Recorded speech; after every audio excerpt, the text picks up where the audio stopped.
Kung saan may mura't masarap ay dapat pinupuntahan. Kaya naman napasugod ulit kami dito sa Barangay Giwan at Barangay Tumaga para tikman ang nagsasarapang pagkain ng Vernice Eatery at ang mga mainit-init na mga sisig ng Sisig Yard. Kaya samahan nyo kami. Benaya!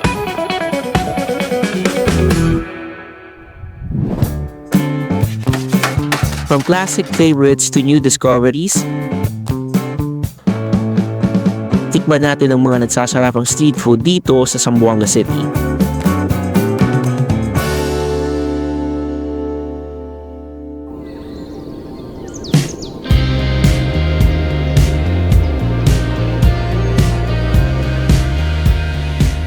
Nandito kami ngayon sa Barangay Giwan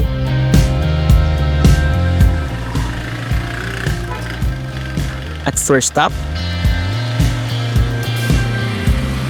pinuntahan namin ang isang karinderya na nagbebenta ng iba't ibang pagkain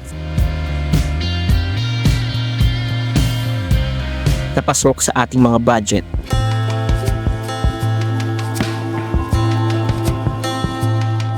Ayon sa may-ari, ang kanilang karinderya ay almost 3 years nang nagbebenta ng masarap, affordable, at malinis na pagkain. Hello, magandang araw po. Ako po si Aileen Golbeo, ang may-ari ng Vernice Eatery. Location po namin dito sa Giwan. Malapit lang po sa Barangay Hall. Sari-sari po ang binibenta namin. Pero hindi po kami halal. Nagsiserve po kami ng pork, beef, mga gulay. Parang piyestahan nga ang sabi nila. Nagsimula itong negosyo namin since 2020 po. Kung malapit po kayo sa Giwan or saan ang location nyo, open po kami around 5 a.m. To 3 p.m. ng hapon. Minsan po, pag may klase, around 12 a.m. naubos na po ang mga benta namin.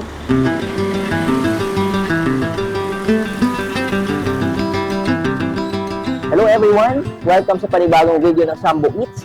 So today, nandito tayo sa Barangay Giwan. Binisita natin ang Vernice Carinderia upang tikman ang mga pagkain nila. So bago tayo magsimula, if hindi pa kayo nakasubscribe sa aming YouTube channel, paki-subscribe na po at paki-follow kami sa aming Facebook account. And malaking tulong po yun sa paggawa namin ng mga video. So tara, samahan nyo kami at tikman natin ang mga pagkain dito sa Vernice Carinderia. So, eto yung mga in-order natin dito sa Vernice Carinderia. So, binigyan nila tayo ng tinolang manok. Meron ring adobong baboy. And then, meron ring gulay, which is yung tinatawag nilang nangka salad. So, una natin titikman ay yung sabaw, which is mainit-init pa. Isa to sa mga recommended na karinderya ko. If ever na naghahanap kayo ng mabibilhan ng pagkain kung wala kayong oras para magluto. So, isa to sa mga recommended na karinderya na pwede nyong puntahan if malapit kayo dito sa Giwan. So, balik tayo sa pagkain. Titikman natin yung sabaw. Ayun nga, mainit-init pa yung sabaw nila and malasa yung tinola.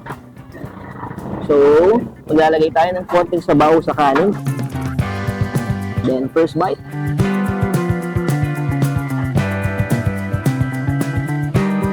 Tikman natin yung adobo. And tingin ko itong adobo na to is matamis. So, putol tayo ng konting karne. Ayun. Lagyan natin sa rice natin. And then titikman. Ayun nga. Itong adobong in-order natin matamis na adobo. And pasintabi sa mga viewers natin na hindi kumakain ng pork. Kasi itong in-order natin adobo is pork. And next naman natin na titikman ay yung langka o yung gatang langka nila.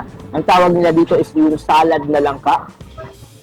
So, combination siya ng langka. At the same time, merong carrot, merong onion, and gawa siya sa gata. So, tikman natin.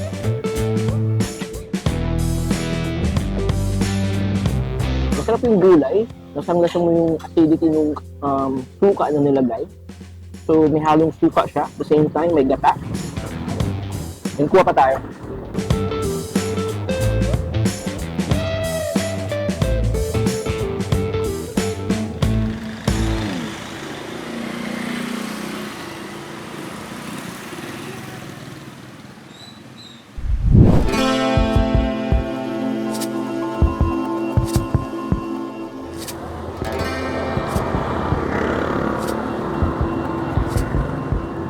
Next stop,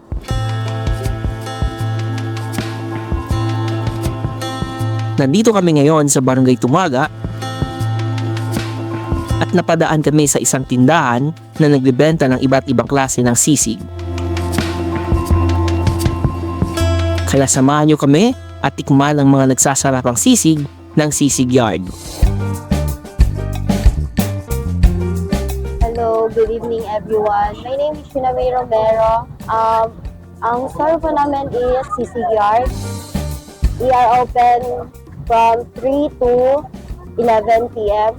And we are located in Tumaga, Melris. Malapit po sa Melris. And you can visit. So, nandito tayo ngayon sa second location natin, which is yung Sisig Yard, para tikman ang iba't ibang sisig nila. So, in order pala natin is yung beef sisig na merong pansit na kasama at may dalawang rice na din. And nag-order rin tayo ng pork sisig. Same din, meron ding pansit at dalawang rice. So, tikman natin yung sisig nila. So, ang una natin titikman is yung pork sisig nila. So, sa halagang 99 pesos, meron ka ng pork sisig. At the same time, meron kang pansit na kasama. At the same time, dalawang rice. Meron rin silang kasamang sabaw na pwede nyo kunin sa counter nila.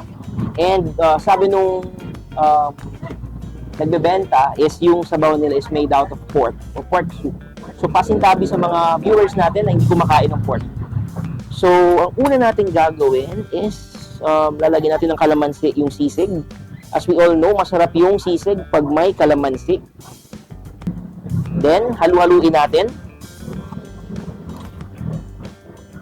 Then, titikman na natin yung pork sisig nila.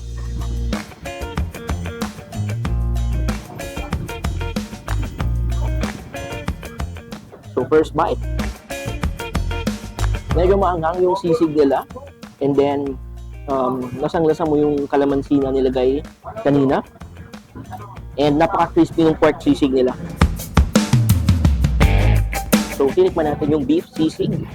So, kuha tayo ng konting sisig, tapos lagyan natin sa rice.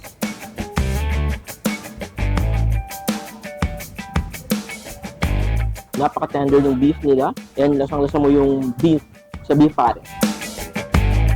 So, next, titikman natin yung pancit na kasama dito sa beef sisig nila. So, parang combo meal na siya, worth 99 peso.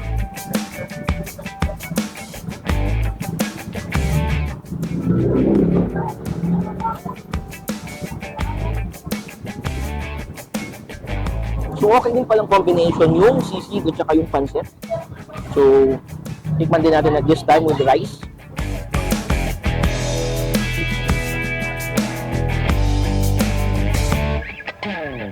Malasa yung pork and yung beef sisig nila dito. So, if ever na nag-crave kayo ng sisig, pwede kayong bumisita dito sa Sisig Yard and tikman yung iba't ibang sisig nila. So, nandito na tayo ngayon sa last part ng ating video. And before we end, I would like to thank everyone for supporting Sambo Eats. And kung hindi ka pa nakasubscribe sa aming social media platforms, follow nyo kami sa aming Facebook account and pakisubscribe na rin sa aming YouTube channel. And kung may kakilala kayo may mga small businesses sa Zamboanga City, pwede nyo kami i-message and pwede namin silang i-feature. So once again, thank you for watching and let's support small businesses dito sa Zamboanga City. See you in our next video. That's yummy.